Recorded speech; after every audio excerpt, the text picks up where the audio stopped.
limousine riding, jet flying, son of a gun. And I'm having a hard time holding these alligators down. Now give me 2 claps and a RIC Flair. So I guess the best thing I can tell you is you talking to the Rolex wearing, diamond ring wearing, kiss stealing, wheeling dealing, limousine riding, jet flying, son of a gun. And I'm having a hard time holding these alligators down. Now give me 2 claps and a RIC Flair. Can we have that person come out here?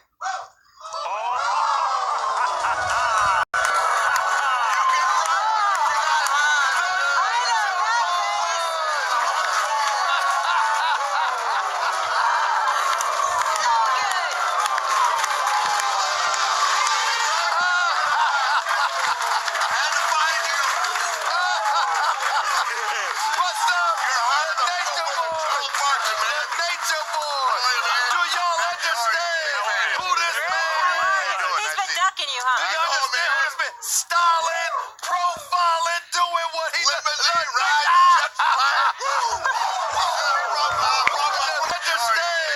this man is.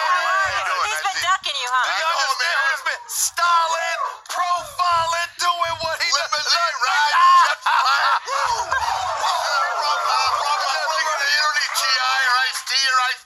What you got me, man? The one and only Ric Flair is with us on Mike and Mike. The legend Gordon Soley interviewing you, and you would get up there and you would start with the whole thing, which has now become iconic, which we've been showing all morning long, and it'll be all over the 30 for 30 tonight. How imitated it has been, how inspirational it was. Where did it come from? Where did the whole limousine ride and jet flying, where did all of that start? Doing sexiest superstar Ric Flair! Wrestling was his love. Then it became a disease. He got really wound up in it. He could have his fantasy world and his family on the side. What if I told you his life was never an act? I'm the best there is! Nature Boy!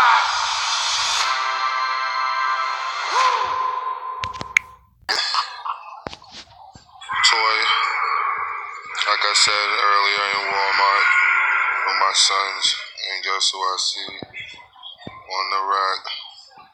Ric Flair. They even got another one down here in his old school garb, right there.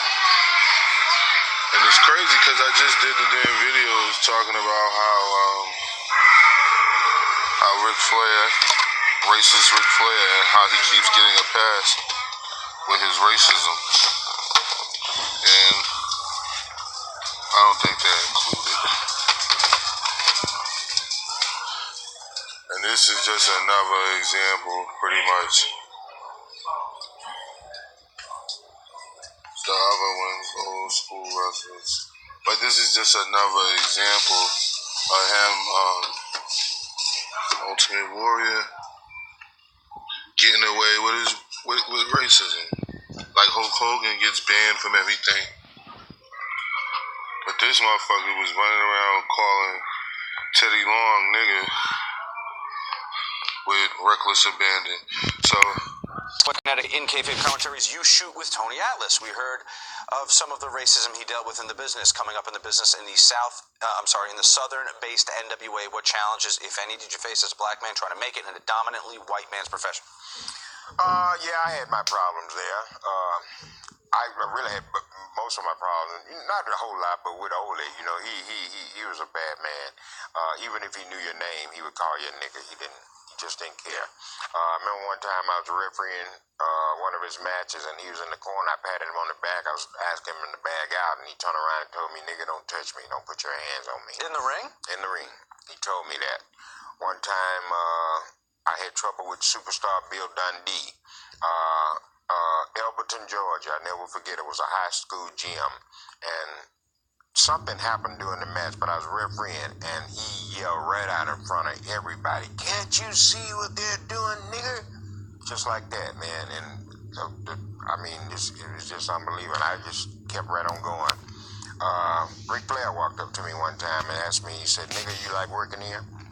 and I didn't know what the deal was. And he said there was some, this was Knoxville, Tennessee. He said there were some girls at the back door, and they were trying to get in, and they told him that I said that they could come in. I don't know who these girls. I'm gonna tell somebody to get in. I don't know who these girls are, but I mean, I think it was just a way to pick at me.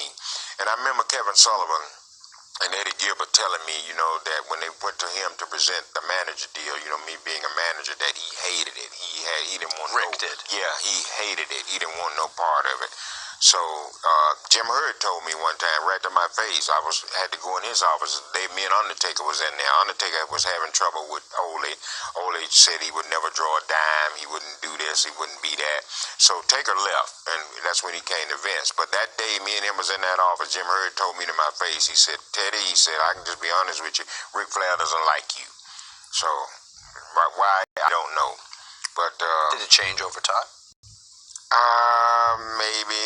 You know, I mean, just for somebody to come up to me and say stuff to me like he did and to stop me from feeding my family, you know what I mean? I ain't bothering nobody. I'm just doing my job, trying to do something like that, man. And I mean, it was just unbelievable. I just kept right on going.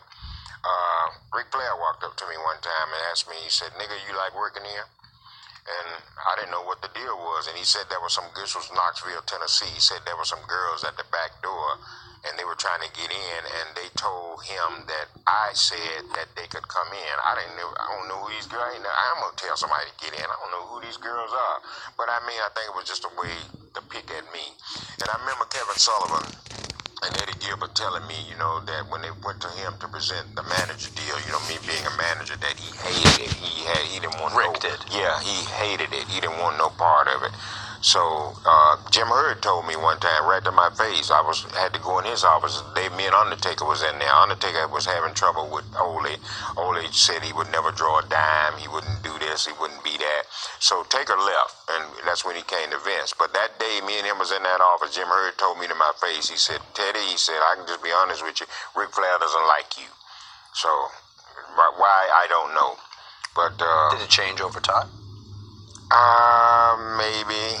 You know, I mean, just for somebody to come up to me and say stuff to me like he did and to stop me from feeding my family, you know what I mean? I ain't bothering nobody. I'm just doing my job, trying to do what I'm supposed to do. Gary Hart, since I'm thinking about this, Gary Hart was another man came and told me. He went to Flair, and he told Flair to leave me alone. You know, why you fucking with him? He's just doing his job. So, I don't think it ever changed. I mean, me and him have talked since then. Shame TV East Watch, you know who it is, your host.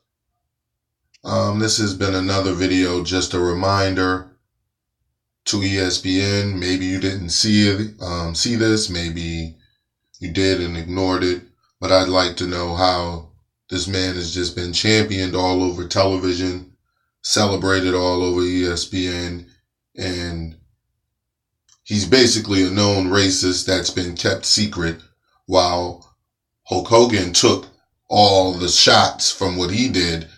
This dude was actually trying to keep people from working and interfere with a man's livelihood. Like, Hulk Hogan's opinion is his opinion in his private quarters, and it was just recorded.